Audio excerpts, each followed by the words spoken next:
Asia 44 അധ്യായം 1 മുതൽ 28 വരെയുള്ള വാക്യങ്ങൾ. എൻ്റെ ദാസനായ യാക്കോബെ, ഞാൻ തിരഞ്ഞെടുത്ത ഇസ്രായേലെ കേൾക്കുക. നിന്നെ സൃഷ്ടിക്കുകയും ഗർഭപാത്രത്തിൽ നിനക്ക് രൂപം നൽകുകയും നിന്നെ സഹായിക്കുകയും ചെയ്യുന്ന കർത്താവ് അരുളി ചെയ്യുന്നു. എൻ്റെ ദാസനായ യാക്കോബെ, ഞാൻ തിരഞ്ഞെടുത്ത ജഷ്റൂനെ, നീ ഭയപ്പെടേണ്ട. വരണ്ട മരുഭൂമിയുടെ ജലവും ഉണങ്ങിയ നിലത്ത് അരുവികളും ഞാൻ ഒഴുക്കും. നിന്റെ സന്തതികളുടെ മേൽ എൻ്റെ ആത്മാവും നിന്റെ മക്കളുടെ മേൽ എൻ്റെ അനുഗ്രഹവും ഞാൻ വർഷിക്കും.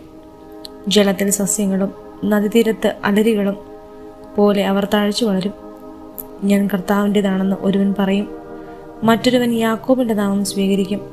മൂന്നാമതൊരുവൻ സ്വന്തം കയ്യിൽ കർത്താവിനുള്ളവൻ എന്ന് മുദ്രണം ചെയ്യുകയും ഇസ്രായേൽ എന്ന പിതൃനാമം സ്വീകരിക്കുകയും ചെയ്യും.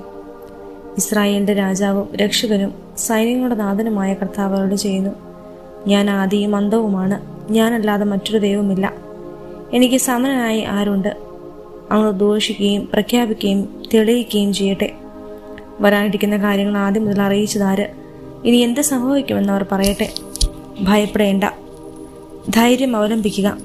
ഞാൻ പണ്ടേ പറയുകയും പ്രഖ്യാപിക്കുകയും ചെയ്തിട്ടില്ലേ? നിങ്ങൾ എൻ്റെ സാക്ഷികളാണ്. ഞാനല്ലാതെ മറ്റൊരു ദൈവമുണ്ടോ? മറ്റൊരു ഉന്നതശീല എൻ്റെ അറിവിലില്ല. വിഗ്രഹം നിർമ്മിക്കുന്നവർ ഒന്നുമല്ല. അവർ സന്തോഷം പ്രദർശിപ്പിക്കുന്ന വസ്തുക്കൾ നിഷ്പ്രയോജനമാണ്. അവരുടെ സാക്ഷികൾ കാണുന്നില്ലേ, അറിയുന്നുമില്ലേ? അതുകൊണ്ട് അവർ ലജ്ജിതരാകും. ഒന്നിനും ഉപകരിക്കാത്ത ദേവനെ മെനയുകയോ വിഗ്രഹം വാർക്കുകയോ ചെയ്യുന്നത് ആരാണ്? അവർ ലജ്ജിതരാകും. വിഗ്രഹ നിർമ്മാതാക്കൾ മനുഷ്യർ മാത്രം. അവർ ഒരുമിച്ച് അണിനിരക്കട്ടെ. അവർ ഭയപ്പെടുകയും ലജ്ജിക്കുകയും ചെയ്യും.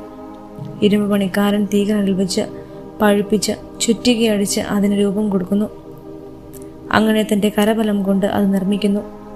എന്നാൽ വിശപ്പ് കൊണ്ട് അവൻ്റെ ഒരു ശക്തി ക്ഷയിക്കുന്നു. ജലപാനം നടത്താതെ അവൻ തളരുകയും ചെയ്യുന്നു.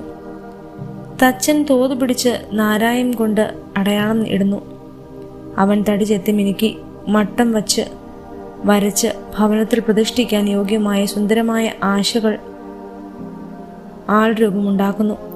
അവൻ ദേവദാരു വെട്ടുന്നു, അല്ലെങ്കിൽ കരുവേലകവും സരളമരവും തിരഞ്ഞെടുത്ത് വൃക്ഷങ്ങൾക്കിടയിൽ വളരാൻ അനുവദിക്കുന്നു. അവൻ ദേവദാരു നടുകയും മഴ അതിന് പുഷ്ടി നൽകുകയും ചെയ്യുന്നു. പിന്നെ അത് വിറകിനെടുക്കും. ഒരു ഭാഗം കത്തിച്ച് തീ കായുന്നതിനും ആഹാരം പാകം ചെയ്യുന്നതിനും ഉപയോഗിക്കുന്നു. വേറൊരു ഭാഗം എടുത്ത് ദേവനെ ഉണ്ടാക്കി ആരാധിക്കുകയും വിഗ്രഹം കൊത്തിയെടുത്ത് അതിൻ്റെ മുമ്പിൽ പ്രണമിക്കുകയും ചെയ്യുന്നു. തടിയുടെ ഒരു ഭാഗം കത്തിച്ച് അതിൽ മാംസം ചുട്ടുതന്ന് തൃപ്തനാകുന്നു. തീ കാഞ്ഞുകൊണ്ട് അവൻ പറയുന്നു, കൊള്ളാം, നല്ല ചൂട്, ജ്വാലകൾ കാണേണ്ടത് തന്നെ. ശേഷിച്ച ഭാഗം കൊണ്ട് അവൻ ദേവനെ, വിഗ്രഹത്തെ ഉണ്ടാക്കി അതിനെ പ്രണമിച്ച് ആരാധിക്കുന്നു. എന്നെ രക്ഷിക്കണമേ, അവിടുന്നാണല്ലോ എൻ്റെ ദൈവം എന്നവൻ അതിനോട് പ്രാർത്ഥിക്കുന്നു. അവർ അറിയുന്നില്ല, ഗ്രഹിക്കുന്നില്ല. കാണാൻ കഴിയാത്ത വിധം അവരുടെ കണ്ണുകളും ഗ്രഹിക്കാനാവാത്ത വിധം മനസ്സുകളും അടച്ചിരിക്കുന്നു. തടിയുടെ പകുതി ഞാൻ കത്തിച്ചു. അതിൽ അപ്പം ചുടുകയും മാംസം വേവിക്കുകയും ചെയ്ത് ഭക്ഷിച്ചു. ശേഷിച്ച ഭാഗം കൊണ്ട് അവൻ മ്ലേച്ഛ വിഗ്രഹം ഉണ്ടാക്കുകയോ തടിക്കഷ്ണത്തിന് മുമ്പിൽ പ്രണമിക്കുകയോ ചിന്തിക്കാനോ മനസ്സിലാക്കാനോ ആരും വിവേകം കാണുന്നില്ല. അവൻ വെണ്ണീർ ഭുജിക്കുന്നു. അവൻ്റെ വഞ്ചിക്കപ്പെട്ട ഹൃദയം അവനെ വഴിതെറ്റിക്കുന്നു. തന്നെ തന്നെ സ്വതന്ത്രനാക്കാനോ തൻ്റെ വലത്ത് കൈയിൽ കാപട്യമല്ലേ കുടികൊള്ളുന്നതെന്ന് ചിന്തിക്കാനോ അവന് കഴിയുന്നില്ല. യാക്കോബെ, നീ വന്ന് ഓർമ്മിക്കുക. ഇസ്രായേലെ ഓർമ്മിക്കുക. നീ എൻ്റെ ദാസനാണ്. ഞാൻ നിന്നെ സൃഷ്ടിച്ചു. നീ എൻ്റെ ദാസൻ തന്നെ. ഇസ്രായേലെ, ഞാൻ നിന്നെ വിസ്മരിക്കുകയില്ല. കാർമേഘം പോലെ നിന്റെ തിന്മകളും മൂടൽ മഞ്ഞുപോലെ നിന്റെ പാപങ്ങളും ഞാൻ തുടച്ചു നീക്കി. എന്നിലേക്ക് തിരിച്ചു വരിക. ഞാൻ നിന്നെ രക്ഷിച്ചിരിക്കുന്നു. ആകാശങ്ങളെ സ്തുതി പാടുക. കർത്താവ് ഇത് ചെയ്തിരിക്കുന്നു. ഭൂമിയുടെ ആഴങ്ങളെ ആർപ്പ് വിളിക്കുക. പർവ്വതങ്ങളെ, വനവൃക്ഷങ്ങളെ ആർത്തുപാടുക. കർത്താവ് യാക്കോബിനെ രക്ഷിച്ചിരിക്കുന്നു. ഇസ്രായേലിൽ അവിടുത്തെ മഹത്വം പ്രകീർത്തിക്കപ്പെടും. ഗർഭത്തിൽ നിനക്ക് രൂപം നൽകിയ നിന്റെ രക്ഷകനായ കർത്താവ് അരുളി ചെയ്യുന്നു. എല്ലാം സൃഷ്ടിക്കുകയും ആകാശത്തെ വിരിക്കുകയും ഭൂമി വ്യാപിപ്പിക്കുകയും ചെയ്ത കർത്താവ് ഞാനാണ്. ആരുണ്ടായിരുന്നു അപ്പോൾ എന്നോടൊന്നിച്ച്? വ്യാജ പ്രവാചകന്മാരുടെ ശകുനങ്ങളെ അവിടുന്ന് വ്യർത്ഥമാക്കുകയും പ്രശ്നം വഹിക്കുന്നവരെ വിഡ്ഢികളാക്കുകയും ചെയ്യുന്നു. വിജ്ഞാനികളുടെ വാക്കുകളെ അവിടുന്ന് വിപരീതമാക്കുകയും അവരുടെ ജ്ഞാനത്തെ ഭോഷത്വമാക്കുകയും ചെയ്യുന്നു. അവിടുന്ന് തന്റെ ദാസരുടെ വാക്കുകൾ ഉറപ്പിക്കുകയും ദൂതരുടെ ഉപദേശങ്ങൾ നിവർത്തിക്കുകയും ചെയ്യുന്നു. ജെറുസലേമിനോട് അവൾ അധിവസിക്കപ്പെടുമെന്നും യൂദനഗരങ്ങളോട് അവർ പുനർനിർമ്മിക്കപ്പെടുമെന്നും നഗരത്തിൽ നിന്ന് നാശത്തിൽ നിന്ന് അവരെ ഞാൻ പുനരുദ്ധരിപ്പിക്കുമെന്നും അവിടുന്ന് അരുളി ചെയ്യുന്നു. ഉണങ്ങിപ്പോവുക, നിന്റെ നദികളെ ഞാൻ വറ്റിക്കും എന്ന് അവിടുന്ന് ആഴത്തോട് കൽപ്പിക്കുന്നു. സൈറസിനെ പറ്റി ഞാൻ നിയോഗിച്ച ഇടയനാണ് അവൻ. അവൻ എൻ്റെ ഉദ്ദേശം സഫലമാക്കുമെന്നും ജെറുസലേമിനെ കുറിച്ച് അവൾ പുനർനിർമ്മിക്കപ്പെടുമെന്നും ദേവാലയത്തെക്കുറിച്ച് നിന്റെ അടിസ്ഥാനം ഉറപ്പിക്കുമെന്നും അവിടുന്ന് അരുളി ചെയ്യുന്നു. ഏശയ്യ 45 അധ്യായം 1 മുതൽ 25 വരെയുള്ള വാക്യങ്ങൾ. രാജ്യങ്ങൾ കീഴടക്കുന്നതിനും രാജാക്കന്മാരുടെ അരപ്പട്ടകൾ അഴിക്കുന്നതിനും നഗര കവാടങ്ങൾ അടയ്ക്കപ്പെടാതെ തുറക്കുന്നതിന് വേണ്ടിയും ആരുടെ വലത്ത് കൈ താൻ ഗ്രഹിച്ചിരുന്നുവോ തൻ്റെ അഭിഷിക്തനായ ആ സൈറസിനോട് കർത്താവ് അരുളി ചെയ്യുന്നു. ഞാൻ നിനക്ക് മുമ്പേ പോയി മലകൾ നിരപ്പാക്കുകയും പിച്ചളവാതിലുകൾ തകർക്കുകയും ഇരുമ്പോടാമ്പലുകൾ ഒടുക്കുകയും ചെയ്യും. നിന്നെ പേര് ചൊല്ലി വിളിക്കുന്ന ഇസ്രായേലിന്റെ കർത്താവായ ദൈവം ഞാനാണെന്ന് നീ അറിയേണ്ടതിന് അന്ധകാരത്തിലെ നിധികളും രഹസ്യധനശേഖരവും ഞാൻ നിനക്ക് തരും.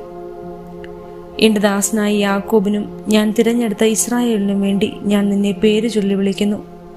നീ എന്നെ അറിയുന്നില്ലെങ്കിലും ഞാൻ നിന്നെ നിന്റെ പെരുനാമത്തിൽ വിളിക്കുന്നു. ഞാനല്ലാതെ മറ്റൊരു കർത്താവില്ല, ഞാനല്ലാതെ മറ്റൊരു ദൈവമില്ല. നീ എന്നെ അറിയുന്നില്ലെങ്കിലും ഞാൻ നിന്റെ അരമുറുക്കും. കിഴക്കും പടിഞ്ഞാറുമുള്ള എല്ലാവരും ഞാനാണ് കർത്താവ്, ഞാനല്ലാതെ മറ്റൊരുവനില്ല എന്ന് അറിയുന്നതിനും വേണ്ടി തന്നെ. ഞാൻ പ്രകാശമുണ്ടാക്കി, ഞാൻ അന്ധകാരം സൃഷ്ടിച്ചു, ഞാൻ സുഖദുഃഖങ്ങൾ നൽകുന്നു. ഇതെല്ലാം ചെയ്ത കർത്താവ് ഞാൻ തന്നെ. സ്വർഗങ്ങളെ മുകളിൽ നിന്ന് പൊഴിയുക, ആകാശം നീതി ചൊരിയട്ടെ, ഭൂമി തുറന്ന് രക്ഷ മുളയട്ടെ. അങ്ങനെ നീതി സംജാതമാകട്ടെ. കർത്താവായ ഞാനാണത് സൃഷ്ടിച്ചത്. ഒരുവൻ കുശവന്റെ കയ്യിലെ മൺപാത്രം മാത്രമായിരിക്കെ തന്റെ സൃഷ്ടാവിനെ എതിർത്താൽ അവന് ഹാ കഷ്ടം. കളിമണ്ണ് തന്നെ മനയുന്നവനോട് നീ എന്താണ് ഉണ്ടാക്കുന്നതെന്നോ നീ ഉണ്ടാക്കിയതിന് കൈപിടിയുണ്ടോ എന്ന് ചോദിക്കുമോ? പിതാവിനോട് എന്താണ് നീ ജനിപ്പിക്കുന്നതെന്നും മാതാവിനോട് എന്താണ് നീ പ്രസവിക്കുന്നതെന്നും ചോദിക്കുന്നവന് ഹാ ദുരിതം. ഇസ്രായേലിന്റെ പരിശുദ്ധനും സൃഷ്ടാവുമായ കർത്താവ് അരുളി ചെയ്യുന്നു.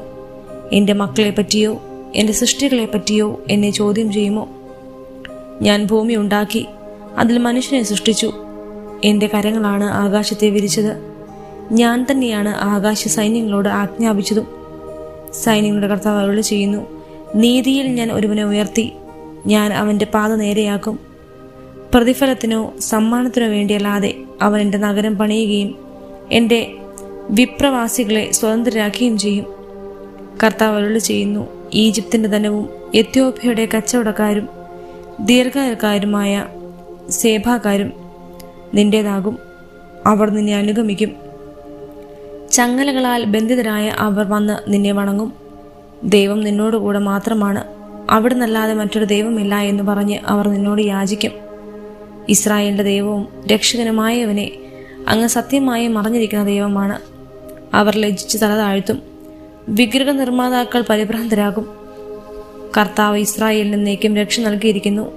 നിങ്ങൾക്കൊരിക്കലും ലജ്ജിച്ച് തല താഴ്ത്തേണ്ടി വരികയില്ല.